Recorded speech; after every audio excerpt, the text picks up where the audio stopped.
কোলবঙ্গে নির্জন প্রকৃতির মাঝে যোগাসন মনের শান্তি এবং দেহের ভারসাম্য খুঁজে পাওয়ার এক অনন্য অভিজ্ঞতা।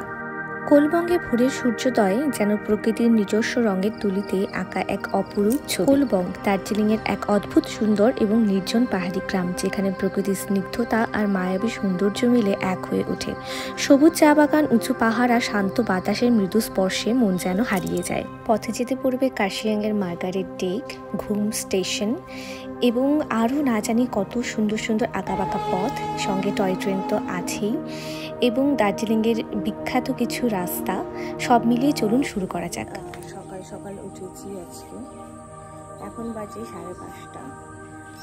আমরা আজকে রওনা দেব একটু পরে একটা দার্জিলিংয়ের উদ্দেশ্যে। দার্জিলিং ঠিক বলবো না, একটা অফবিটের উদ্দেশ্যে। সকালটা এত সুন্দর আজকে, ঠিক আছে? একটু পেছনটা দেখিয়ে দেখি, সুন্দর রোদ উঠেছে। আর জানি না, এখান থেকে কিন্তু অলরেডি পাহাড় পরিষ্কার দেখা যাচ্ছে একদম। তো ফটাফট রেডি হয়ে কিন্তু যেতে হবে। সকালের ঘুমটা কিন্তু বেশ ভালোই হয়েছিল আন্টির বাড়িতে। তো সেখান থেকে ঘুম থেকে উঠেই জানলা দিয়ে যে পাহাড় দেখতে পাচ্ছিলাম, সেটার উত্তেজনা কোনোভাবেই কমাতে পারিনি। তাই সঙ্গে সঙ্গে ভিডিওটা করে নিলাম, একটু করে জুম করে তোমাদেরকে দেখিয়ে দিই যে শিলিগুড়ি থেকে কিন্তু একটা স্পষ্ট পাহাড় দেখা যাচ্ছিল, এবং সেটা কিন্তু বারবার আমাদের টানছিল যে চলে এসো চলে এসো। অনেকটা পথ কিন্তু আমাদের যেতে হবে, তাই ফটাফট করে সবার আগে আমি রেডি হয়ে গেছি। প্রত্যেকটা ট্রিপে এটাই হয় যে আমি সবার আগে রেডি হয়ে থাকি, এবং বাকিরা তখনও ঘুমের থেকেই ওঠে না, বা কেউ বাথরুম গেছে বা কেউ রেডি হচ্ছে, এরকম অবস্থা। তো সকালে ঘুম থেকে উঠে ভিডিও করে তারপর আমি চলে গেলাম একেবারে ব্রেকফাস্টের পাতে। তো চা, সঙ্গে বটবুটি ভাজা, রুটি, আলু ভাজা, আরও না জানি কত কিছু, এবং সেই বিখ্যাত খাবজে আন্টির বানানো, যেটা কিন্তু একেবারেই মিস করা যায় না। তো তোমরা যদি কোনো ধরনের শিলিগুড়িতে যাওয়ার এই আন্টির বাড়িতে থাকো, তাহলে খাবজে কিন্তু অবশ্যই খেও। এবং এই হলো বিট্টু, আন্টিদের বাড়ির বিট্টু, এবং যার সাথে কিন্তু আমার খুব ভালো একটা বন্ধুত্ব হয়ে গেছিলো, এবং সেটা আমি মানে কোনোদিনই ভুলতে পারবো না। এরপরেও যখন ফেরার সময় আন্টির বাড়িতে ছিলাম, তখন সেই বিট্টুই প্রথম আমাদেরকে দেখেছে, এবং এত সুন্দর বন্ধুত্ব করেছে আমাদের সাথে, সেটা বলার মতো না। সত্যি এদের মতো ভালো মনে হয় কেউ হয় না। চলো তাহলে শুরু করা যাক। তো চলুন এবার আমাদের সঙ্গে দার্জিলিংয়ের এক মিনি হিমালয় যাত্রায়, যার নাম শুনে একটু হেসে ফেলবেন, কোলবং। ঠিক শোনেননি, এটা কোনো কল বা বং নয়, তবে এখানে এসে আপনার ফোনের নেটওয়ার্ক ঠিক করে কল ধরতে পারবে কিনা তার কোনো গ্যারান্টি নেই। সো আমরা সুপার ক্রু কিন্তু যাত্রা শুরু করে দিয়েছি। পেছনে আমাদের একটা বাইক চলে আসছে, এবং আমরা কিন্তু প্রস্তুত। কি কি অ্যাডভেঞ্চার সামনে আসতে চলেছে সবটাই কিন্তু আজকে তোমাদের সঙ্গে শেয়ার করব। মাত্র 2 কিলোমিটার রাস্তা এগোতেই কিন্তু ঘন জঙ্গল শুরু হয়ে গেল, এবং সেক্ষেত্রেই মনে হচ্ছে যেন পাহাড় বারবার কিন্তু হাতছানি দিয়ে ডাকছে। একটুখানি উঁচুতে উঠে মনে হলো যেন একেবারে খোদ পাহাড়ে চলে এসেছি। রাস্তায় যাত্রার মাঝে আমরা সবাই একসাথে প্রকৃতি দেখছি আর বলছি, উফ, এমন সুন্দর দৃশ্য। পাহাড়ি রাস্তায় বাইক চলছে আর আমরা সবাই মিলে প্রকৃতির ছবি তুলছি, কেউ ভিডিও করছে, যেন আমরা একদম ন্যাশনাল জিওগ্রাফিক টিম। তো শুরু হয়ে গেল পাহাড়, দেখতেই পাচ্ছ পাশেই একেবারে ছবির মতো সুন্দর একটা পাহাড়। তো সেইখানেই আমাদের সুন্দর একটা যাত্রা শুরু হলো, এবং কোথায় কোথায় কি কি ঘটছে সেটা কিন্তু যতটা এগোবো ততটাই সুন্দর করে কিন্তু বোঝা যাবে। একেবারে ঝলমলে রোদ, সুন্দর আকাশ দেখে মনে হচ্ছে যেন আজকে পাহাড়ে যাওয়ার জন্যই হয়তো প্রকৃতি আজকে আমাদের সঙ্গ দিয়েছে। সামনেই দেখো এত সুন্দর একটা মেঘে ঢাকা পাহাড়। তো প্রথমে মেঘটাকে দেখে মনে হচ্ছিল ওপরে বুঝি বৃষ্টি পাবো। তো এটাই এখন দেখার যে ওপরে বৃষ্টি পাবো কি পাবো। আমরা যখন এক একটা বাঁক খুঁড়ছি, মনে হচ্ছে যেন প্রতি মিটার ওঠার জন্য বাইকের সঙ্গে আমাদেরও পিএইচডি করতে হচ্ছে। কিন্তু পাহাড়ের সৌন্দর্য দেখার জন্য এত কষ্ট সহ্য করাই তো আসল মজা। প্রতিটা বাঁকে মনে হচ্ছিল আমাদের বাইকগুলোকে ফ্লাইট মোডে দিতে হবে। পাহাড়ের মাথায় পৌঁছলে নিজেকে একেবারে সুপারম্যান মনে হতো তখন। প্রতিটা বাঁক ঘুরছে এবং সঙ্গে বাইকের কষ্ট হচ্ছে উঠতে, কিন্তু তবুও মন যেন শান্তিতে ভরে যাচ্ছে। একটু একটু করে নিজেদের গন্তব্যস্থলে এগিয়ে যাচ্ছি এবং সুপার এক্সাইটেড হয়ে যাচ্ছি যে কখন পৌঁছবো। অবশ্যই পাহাড়ে যাওয়ার সমস্ত ক্লান্তি একেবারে দূর হয়ে যায় যখন আমরা ডেস্টিনেশনে পৌঁছাই। তখন এই বাঁকগুলোকেই ছবির মতো সুন্দর মনে হয়। যতই কষ্ট হোক পৌঁছতে তো হবেই। এক এক সময় মনে হয় বাইকটা যেন হেলিকপ্টারের মতো উড়ে উড়ে ওঠার চেষ্টা করছে, শুধু পাখাগুলোই নেই। উফ কি শান্তি। প্রথম ভিউ পয়েন্ট ছিল এই ঝর্ণাটা। আমি নাম জানি না, কিন্তু দেখি একেবারে আত্মাতে শান্তি চলে এলো যে প্রথমে নেমেই এখানে একেবারে মনের মতন করে কয়েকটা রিল এবং সব কিছু বানিয়ে এই ঝর্ণার সামনে কিছুটা বসে তার ঝর্ণার যে একটা আওয়াজ সেটাকে ফিল তুলে তারপর আবার কিছুটা রেস্ট নিয়ে আমরা কিন্তু যাত্রাপথের উদ্দেশ্যে বেরিয়ে পড়লাম। এবং পাশেই ছবির মতো সুন্দর পাহাড়ের ছবি বারবার ভিডিওগ্রাফিতে তোলার চেষ্টা করছিলাম। ওই যে দূরে দেখছো ওটা কিন্তু সমতল, এবং ওখানেই কিন্তু শিলিগুড়ি শহরটাকে ছেড়ে এসছে জাস্ট। তো সেটাই পাহাড় থেকে এত সুন্দর করে দেখা যাচ্ছে। এবং আমরা এক একটা বাঁক নিচ্ছিলাম, পাশে চা বাগান পাচ্ছি, পাশে সুন্দর সুন্দর ভিউ পাচ্ছি, কোথাও আবার সম্পূর্ণ সাদা কুয়াশাতে ঢাকা মেঘ, মানে একটু একটু করে ঠান্ডা পড়ছে, একটু একটু করে মেঘগুলো আমাদের আঙ্গুল ছুঁয়ে যাচ্ছে, বাইক ছুঁয়ে যাচ্ছে। এবং দেখতেই পাচ্ছ এত সুন্দর একটা, মানে মেঘগুলো একেবারে মনে হয় আমাদের চোখের সামনে চলে এসছে। ও সে কি আনন্দ! সমতলের সেই যে ক্লান্তি, সেই যে গরম এবং সেই যে ঘাম, সেগুলো এক নিমেষে মুছে গিয়েছে যখন আমরা পৌঁছলাম কাশিয়াং।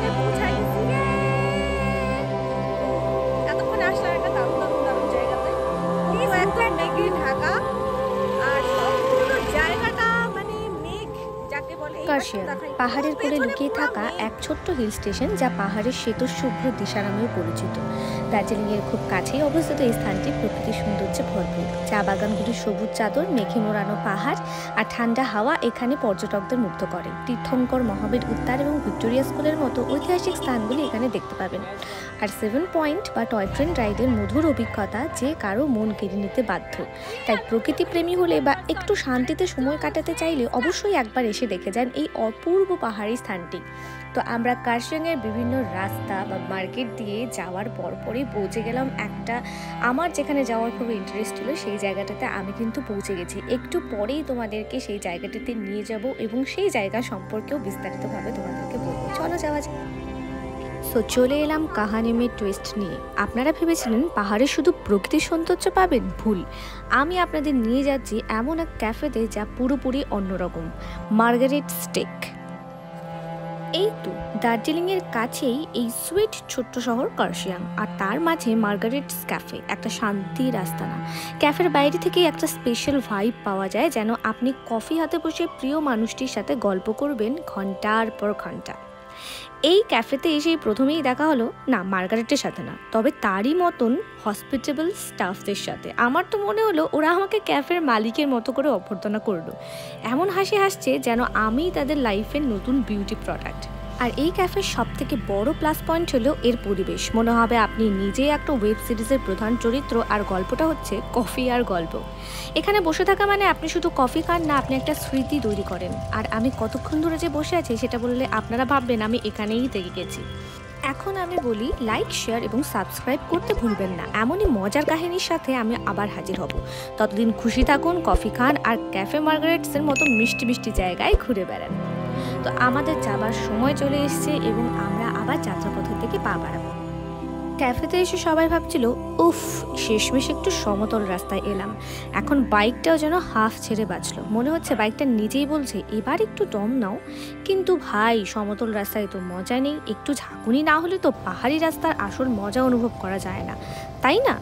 তো যা বলেছি, চলো যাই, পরের বাঘ আমাদের অপেক্ষায় আছে।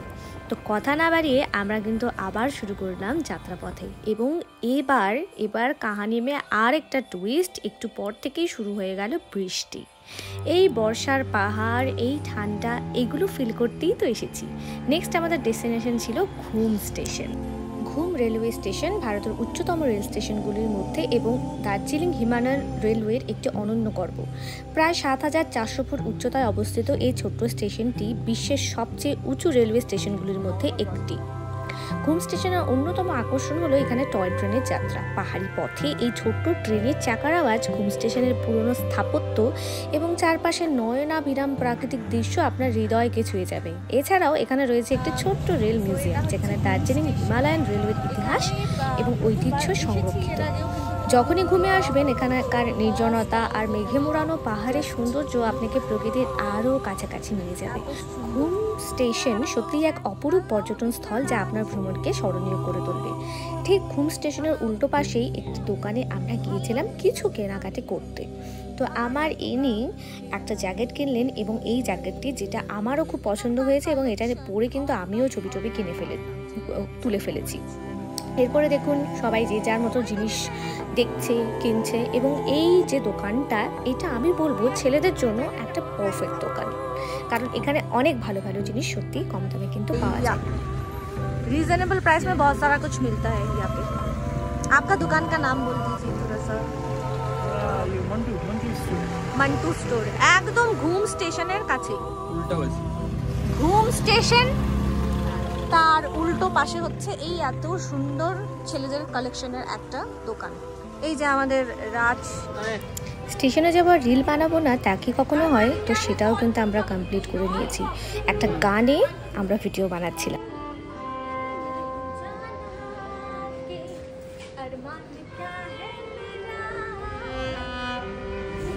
কিছু কি মনে পড়লো গানটা শুনে? ঠিক ধরেছেন, দার্জিলিংয়েই কিন্তু শুটিং হয়েছিল मैं हूं ना ফিল্মের। শাহরুখ খান, অমৃতা রাও, সুস্মিতা সেন ইত্যাদি ইত্যাদি। তো সেই গানটাই কিন্তু আমি পছন্দ করেছি, চলে জৈসে হাওয়ায়। তো টয় ট্রেন, আবার টয় ট্রেন নিয়ে কি আর বলবো, এটা দেখতেই তো লোকে দার্জিলিংয়ে আসে বা এটা করে দার্জিলিংয়ের সৌন্দর্য উপভোগ করতে আসে। সেই টয় ট্রেনের দেখার সৌভাগ্য কিন্তু আমাদের কপালে জুটে গেল এবং সেই টয় ট্রেনের ভিডিও আমরা কিছুটা করে নিলাম এবং চারপাশে রাস্তার সৌন্দর্যতা আছেই। এবং এই রাস্তার সবথেকে মূল আকর্ষণ আমার কাছে মনে হয় পাহাড়ের বাড়িগুলি। ছোট্ট ছোট্ট বাড়িগুলি, এক একটা বাড়ির এক এক রকম সৌন্দর্য, কোনোটাই যেন মিস করা যায় না। মনে তো হয় যে সব বাড়িগুলোর একটা একটা করে স্পেশাল ভিডিও বানিয়ে নিয়ে আসি। পাশে টয় ট্রেন, সুন্দর সুন্দর বাড়ি এবং তার উল্টো পাশেই সুন্দর একটা ভিউ। তো চলে এলাম দার্জিলিং। ঘুম স্টেশন থেকে কিছুটা দূরেই চলে এসেছি আমরা। এবার দার্জিলিংয়ের রাস্তা বা মেইন রোড, যেখান থেকে বাস স্ট্যান্ড রয়েছে, যেখান থেকে বিভিন্ন জায়গায় যাওয়ার গাড়ি পাওয়া যায়, সেই রাস্তাটা কিন্তু আমরা ক্রস করে ফেললাম এবং আমরা এখানে কোনো স্টে করিনি। উদ্দেশ্যে রওনা দিলাম যমুনায় ব্রিজ, জোরেথাং ইত্যাদির উদ্দেশ্যে। আসলে আমরা যাব তো সেই কোলবং, তো সেই রাস্তাটাই ধরলাম যাতে তাড়াতাড়ি পৌঁছতে পারি। অবশেষে শুরু হয়ে গেল আমাদের পাহাড়ি পথের রাস্তা। মানে আসল পাহাড়ি পথের রাস্তা কেন বলছি, কারণ অফবিটের রাস্তাটা নর্মাল পাহাড়ের রাস্তা থেকে কিন্তু একটুখানি আলাদাই হয়। সত্যি পাহাড়ি পথে বাইক চালানো আর রোলার কোস্টার রাইডের মধ্যে তেমন কোনো তফাৎ নেই, আর আমাদের রাইডে একটু বেশি কাঁপুনি ফ্রি এইবার অন্তত পক্ষে। তাহলে আমাদের এই কাঁপুনি মাখা যাত্রা শেষ হবে ঠিক কোলবংয়ের রাস্তায়। আর এই রোমাঞ্চকর যাত্রার গল্প সবাইকে বলার মতো কিছু একটা থাকতেই হবে, তাই না? তো দেখতেই পাচ্ছেন রাস্তার অবস্থা। আমার হাত রীতিমতোভাবে কাঁপছিল ভিডিও করার সময়। তো সামনেই কোনো কিছু একটা প্রবলেম হয়েছিল তো গাড়ির, তো এখানে আমাদের কিছুক্ষণ স্টে নিতে হয়েছে। আবার আমরা সমস্ত কিছু শুরু করে কিভাবে খাড়া নেমে যাচ্ছে পাহাড় সেটা একটুখানি দেখুন। অবশেষে পৌঁছালাম জোরেথাঙ্গে এবং এখানে একটা মজার ঘটনা ঘটেছে। যখন জিজ্ঞেস করেছি কোলবংটা ঠিক কোন দিকে, তারা কিন্তু কেউ সঠিক উত্তর দিতেই পারেনি। তারা বলছে তারা নাকি কোলবংয়ের কোনো নামই শোনেনি। তো আলটিমেটলি আমরা নাম শুনলাম, ওটার নাম কোলবং। এই হচ্ছে জামুনি ব্রিজ, এটাও একটা ভিউ পয়েন্ট। অনেকেই এই জায়গাটাতে অনেকে স্পেশালি ঘুরতে আসেন। তো আমরা এটা যাওয়ার পথেই কিন্তু কভার করে নিয়েছি। অনেক সুন্দর এবং এখান থেকে আরও একটু অন্যরকম রাস্তা শুরু হলো। আমরা রাস্তা ভুল করে ফেলেছিলাম, আমরা চিনতে পারছিলাম না। সামনে দুজন যে বাইক নিয়ে যাচ্ছে এখানকার লোকাল লোক, ওনারা অবশেষে আমাদেরকে কিন্তু কোলবংয়ে পৌঁছে দিয়েছেন। পাহাড়ের পথে চলতে গেলে রাস্তাগুলো যেন একটু রহস্যময়। আঁকাবাঁকা পথগুলো শুধু গন্তব্যে নিয়ে যায় না, নিয়ে যায় এক অদ্ভুত অনুভূতির জগতে। প্রতিটি বাঁক যেন একটা নতুন গল্প বলে, একটা নতুন দিগন্তের ইশারা দেয়। তো আলটিমেটলি আমাদেরকে সাহায্য করার জন্য কিন্তু ওই দুজন লোক একেবারে দেবদূতের মতোই হাজির হয়েছিলেন। আবারও সামান্য রাস্তা, আবারও অনেকটা রাস্তা এবং সেখানে সেই একই অফবিটের ঝামেলা। আরে ভাই, এই পথ কি শেষ হবে? মনে হচ্ছে আমরা সারাক্ষণ শুধু বাঁক ঘুরেই চলেছি। রাস্তা থেকে শুধুই বাঁক আর বাঁক, সোজা কোনো অংশ নেই। এটাই কিন্তু পাহাড়ি রাস্তার আসল মজা। এখানে সোজা পথের কোনো মানেই নেই। পথ যতই আঁকাবাঁকা ততই রোমাঞ্চ। বাঁকগুলো এত টাইট মনে হচ্ছিল যেন গাড়ি পুরো 360 ডিগ্রি ঘুরে যাবে। একটু অসাবধান হলে তো রাস্তা ছেড়ে নিচে নেমে যাওয়ার মতো অবস্থা, তার মধ্যে ভাঙা। প্রকৃতির আঁকা এই আঁকা বাঁকা রাস্তাগুলো শুধু পথ নয়, এক একটা বাঁক যেন এক একটা পরীক্ষা। এখানে শুধু গাড়ি নয়, মনকেও সামলাতে হয়। রাস্তা যেমন মনের সঙ্গে খেলা করে, তেমনি দৃষ্টিকেও মুগ্ধ করে। তো অনেক অনেক ভাঙা জায়গা পার করে আমরা বিভিন্ন রকম ছোট ছোট বাজার পার করছিলাম।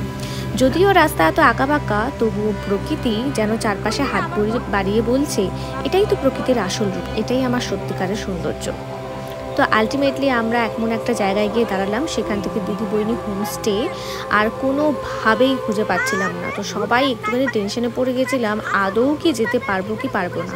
অবশেষে আরেকজনের সাহায্য নিয়ে আমরা পৌঁছতে পেরেছি অবশেষে কোলবং ফার্মস্টে।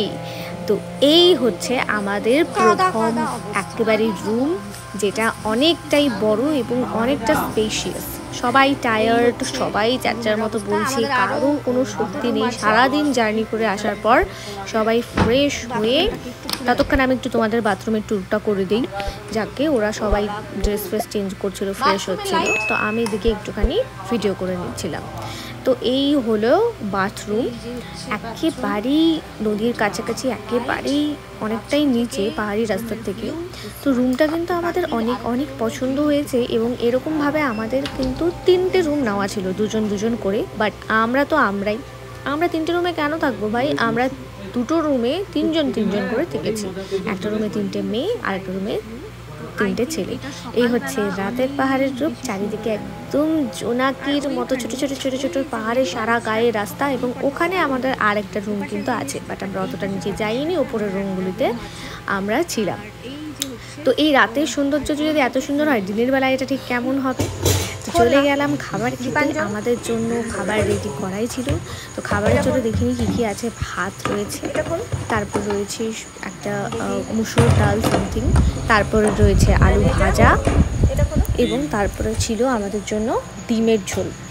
তো সবাই সঙ্গে একটা পাঁপড় ভাজাও ছিল। তো সবাই দেখো কি বলছে।